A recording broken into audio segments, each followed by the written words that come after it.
126. Oh, Pagama.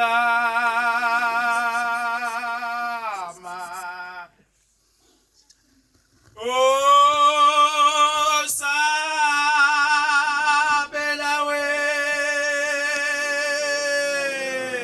wena.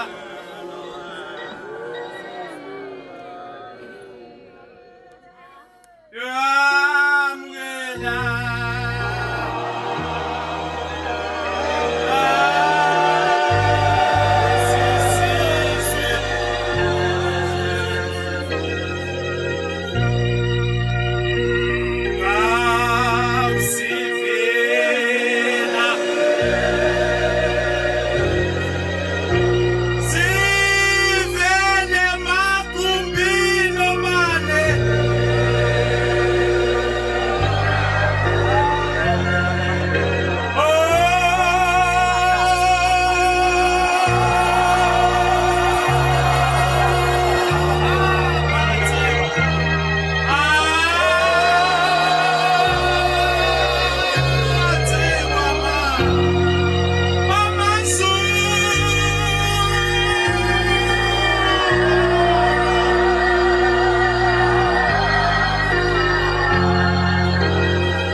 ehlelile uNdosi. Amen. Cela ukudlulisa umbhobho. Baba ngengomntwana wakho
Mayingkhethe inkosi enkulu yasekuphakameni. Lona uguqile inkosana yakwacele ekhaya kusemawuleni ePortshepstone eMzumbe emzini waseKhuzanani. Amen. Bathi yasho njalo indlamhlathi ikhuluma nesalukwazi salapha eMkhambathini. Sathi uma siphakama sasesithi ngiyayikhetha inkosi yasekuphakameni. Wayesethi mntanami ukube bengiwuwe bengothi ayingikhethe inkosi yasekuphakameni ngoba nina abantu olwenu uthando liyaphela kanti uma ukhethe uShembe uthando likaShembe lipheli ngena nawe nasethuneni. Ngakho njengoba silapha sengathi singathandaza lo mthandazo lo ukuthi sisonke njengoba silapha mayisikhethe inkosi enkulu yasekuphakameni uNyazi lwezulu. Amen. Ubaba ke umshumayeli usithwesa umsebenzi onzima kakhulu bafowethu kodwa ke ngoba seyabiwe ngendlela umshumayeli asho ngayo kuyasiphoqa kusekho kunye noma ke le ndawo inzima kahle kahle ayifuni umuntu ayijwayele ngoba ike yakhuluma inkosi yamaNazaretha uNyazi lwezulu ngo2017 yayisemzini wasentokozweni kwamaphumulo kwaku-April.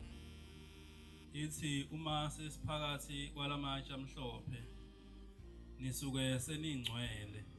Ngakho ke njengoba silapha sengathi singanakho lokho emqondweni yenza ukuthi sikhuluma phakathi kwabangcwele. Ithi inkosi yamaNazaretha ngoba ngesikhathi uguqa lapha ematsheni amhlophe esangweni ucela ngoba nayo enye into mhlawumbe engathi sonke singanayo lapha ngoba ibandla lenkosi yamaNazaretha liyakhula unyaka nonyaka. Ithi inkosi kusezaba ngaphezulu kwethu iyashumayela inkosi yamaNazaretha ayilali njengoba yasho insizwa yakwaNgcobo ikhuluma kwenkosi ilanga. Ithi bona ubaba mkhulu egibeli ihashi. Ithi uba siyambuza ubaba mkhulu wayesanda kuhamba ngaleso sikhathi sekuhlela inkosi ilanga kwakuJanuary 1. Isithi ilensizwa ikhuluma nobaba mkhulu ukuthi njengoba ugijima kangaka nje nehashi selizela juluka wenzani awuphumule yini. Usethi baba mkhulu ngihamba izwe lonke ngoba ngibona nje ngihamba ngimema abantu engithandayo ukuthi mabeze emhlanganweni kaJanuary. Ngakho ke uShembe ngiyala ekutheni uyashumayela ibandla lakhe liyakhula kakhulu. Sengathi mhlambe singajwayela nokuthi sihlale sikhumbuzana ukuthi konje sifundisweni izolo. Nalapha ke njengoba siguqa nje lapha emathempelini yakhuluma ngalokho inkosi yamaNazaretha uNyazi ukuthi lapho ufika ucele ingilosi yakho ucele nenhliziyo ukuthi ungene naye ethempelini ngoba yake yakhuluma inkosi ilanga ithi ibone isethempelini izinhliziyo zabantu zisemzini yabo zicabanga inkomo. Uthi omubi uyanizuza ngaleso sikhathi ngakho noguqe emasangweni bese niyacela ukuthi ngicela ukuthi uShemba angene nathi. Ithi ke inkosi uNyazi la ngiyakhona ithi njengoba maseniguqile nangaphakathi nisuke seningcwele sengathi ngingathi mangilana ngingabuke eceleni kwami bese ngibona umngani wami engakhuluma noma yini kuyena kodwa amaNazaretha lawo ihamente engcwele kaNkuluNkulu sengathi uShembe ngasipha lowo moya ukuthi siyihloniphe. Amen. Ingakho ke ngithi lo msebenzi esiwuthweswa ubaba uMshumayeli unzima mhlambe ngaphezulu kwethu singabantwana. Ngizocela insizwa ukuthi sibambisane kuona lo msebenzi ukuthi ozosiqalela kuzobu Mkhwanazi waseWestville kuzolandela umthalane waseHoward emva kwakhe kuyongena enye insizwa futhi eyodwa yaseMangosuthu eMUT bese emva kwakhe kungena uNgubane